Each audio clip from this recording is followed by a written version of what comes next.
One welcome to learner B extra. I am Shivani Chauhan. इस वीडियो में हम क्लास 9th साइंस की बुक का chapter 1 matter in our surroundings के इन टेक्स्ट क्वेश्चन देखेंगे और जो पेज नंबर 9 और 10 के इससे पहले वाले हम देख चुके हैं।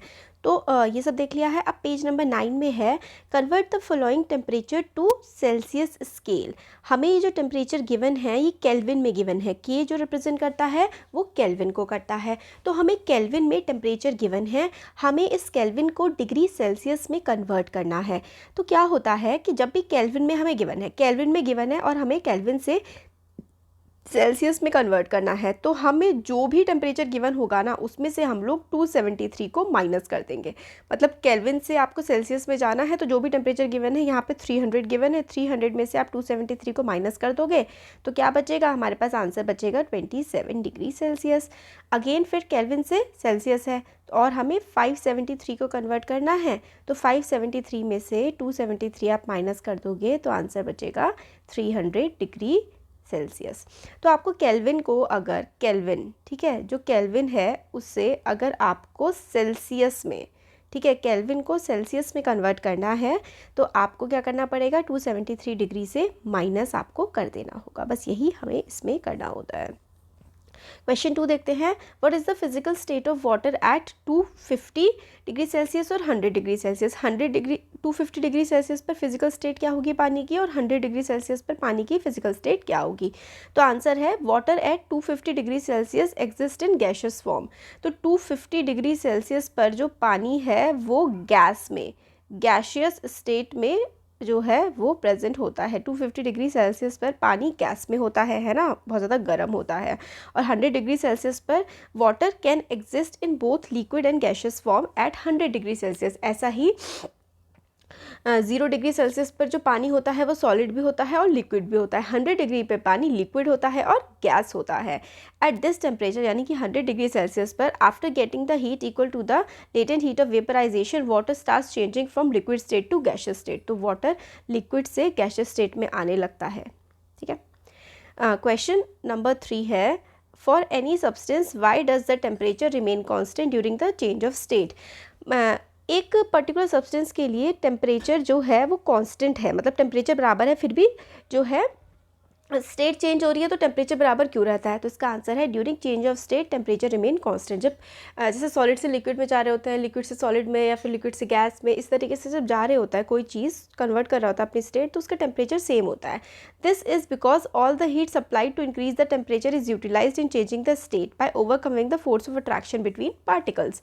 दिस इज इम्पॉर्टेंट कि भाई जो टेम्परेचर हो रहा होता है ना, बढ़ रहा होता है, वो जो फोर्स ऑफ अट्रैक्शन होता है ना पार्टिकल्स के बीच में, उसको तोड़ने के लिए या फिर उसको ओवरकम करने के लिए यूज़ हो रहा होता है। Therefore this heat does not contribute in increasing the temperature of the substance. क्योंकि जो हीट जा रही होती है ना, वो फोर्स ऑफ अट्रैक्शन जो पार्टिकल्स का होता है उसको ओवरकम करने के लिए, बेसिकली उसको तोड़ने के लिए हीट काम आ रही होती है, इसीलिए उस सब्सटेंस का टेम्परेचर नहीं बढ़ रहा होता। क्योंकि जो हीट निकल रही होती है वो बॉन्ड्स को, यानी कि जो पार्टिकल्स की फोर्स ऑफ अट्रैक्शन है उसको तोड़ने का काम कर देती है। क्वेश्चन 4 है suggest a method to liquefy atmospheric gases. तो अगर गैस को आपको लिक्विफाई करना है, लिक्विड में कन्वर्ट करना है गैस को, तो आपको क्या करना होगा। तो आंसर है applying high pressure and cooling a gas to low temperature helps in the liquefaction of atmospheric gases. The reason is that under such condition temperature and pressure the molecule of gases come closer, the kinetic energy become less and gas is liquefied. तो applying high pressure, अगर आप बहुत ज़्यादा high pressure apply करते हैं, and cooling a gas to low temperature, आपने pressure बहुत ज़्यादा लगा दिया और गैस को बहुत ही लो टेम्परेचर पर क्या कर दिया, कूल कर दिया। मतलब लो टेम्परेचर पर आपने गैस को ठंडा करा और बहुत ज़्यादा प्रेशर लगा दिया, तो आप किसी भी गैस को लिक्विड में कन्वर्ट कर सकते हैं। कैसे, ज़्यादा प्रेशर लगा करके और टेम्परेचर कम करके गैस को आप लिक्विड बना सकते हैं। कैसे बना सकते हैं, प्रेशर ज़्यादा लगाइए, टेम्परेचर कम कर दीजिए, तो गैस से लिक्विड बन जाता है। The reason is that under such condition temperature and pressure the molecules of gas come closer, kinetic energy become less, gas is liquefied. तो जब ये वाला सिनेरियो बनता है ना, तो काइनेटिक एनर्जी कम हो जाती है और जो उसके मॉलिक्यूल्स हैं वो रुक से जाते हैं और पास आ जाते हैं और वो चीज़ लिक्विड फिर हमारी बन जाती है।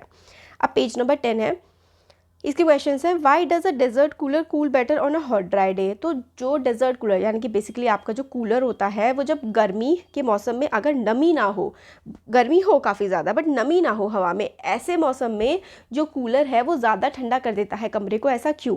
तो rate of evaporation increases with increase in temperature and decrease in humidity. तो इवेपोरेशन है यानी कि पानी का भाप बन के उड़ने का जो प्रोसेस होता है वो बढ़ जाता है जब टेम्परेचर बढ़ता है, और घट जाता है जब ह्यूमिडिटी घटती है। ह्यूमिडिटी होती है नमी जो होती है ना हवा में, हवा की जो नमी होती है, हवा में पानी प्रेजेंट होता है, उसको ह्यूमिडिटी बोलते हैं। Desert cooler function on the basis of evaporation. Desert cooler किस बेसिस पे फंक्शन करता है? इवेपोरेशन पे। As evaporation increase when the day is hot and dry, so desert cooler function to a better extent. क्योंकि जब हवा में नमी कम होती है तब इवेपोरेशन ज़्यादा होता है। ऐसा क्यों? क्योंकि जब अगर हवा में पहले से ही बहुत ज़्यादा पानी होता है ना, तो इवेपोरेशन यानी कि पानी और ज़्यादा एक्स्ट्रा भाप बन के उड़ नहीं पाता।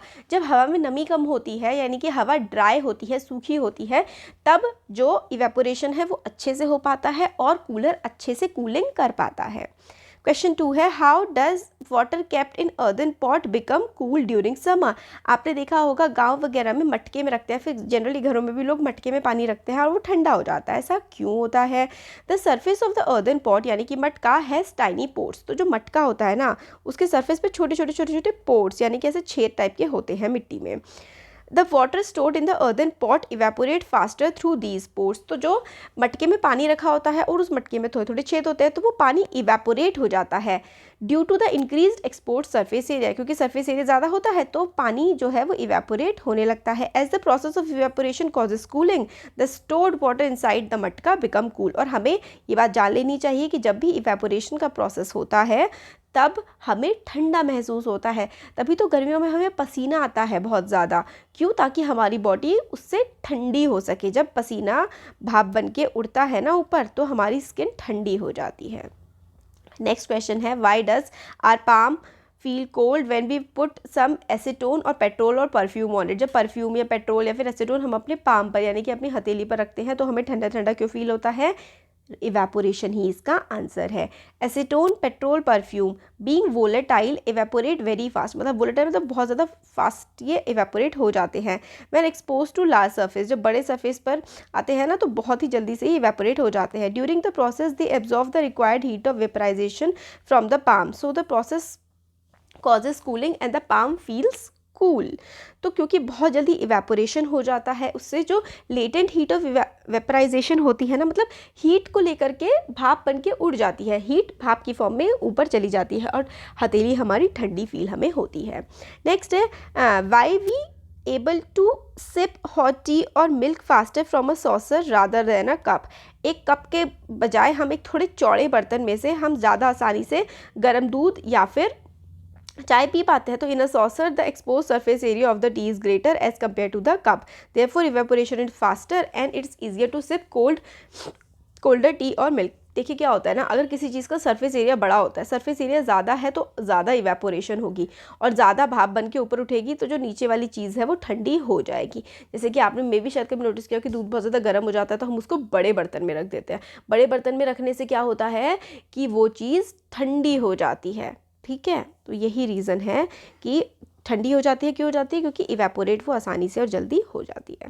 नेक्स्ट क्वेश्चन 5 है what type of cloth should we wear in summer. कौन से तरीके के कपड़े हम लोगों को गर्मियों में, कैसे कपड़े पहनने चाहिए? तो इसका आंसर है we should wear cotton clothes in summer. हम लोगों को समर में, गर्मियों में कॉटन के कपड़े पहनने चाहिए।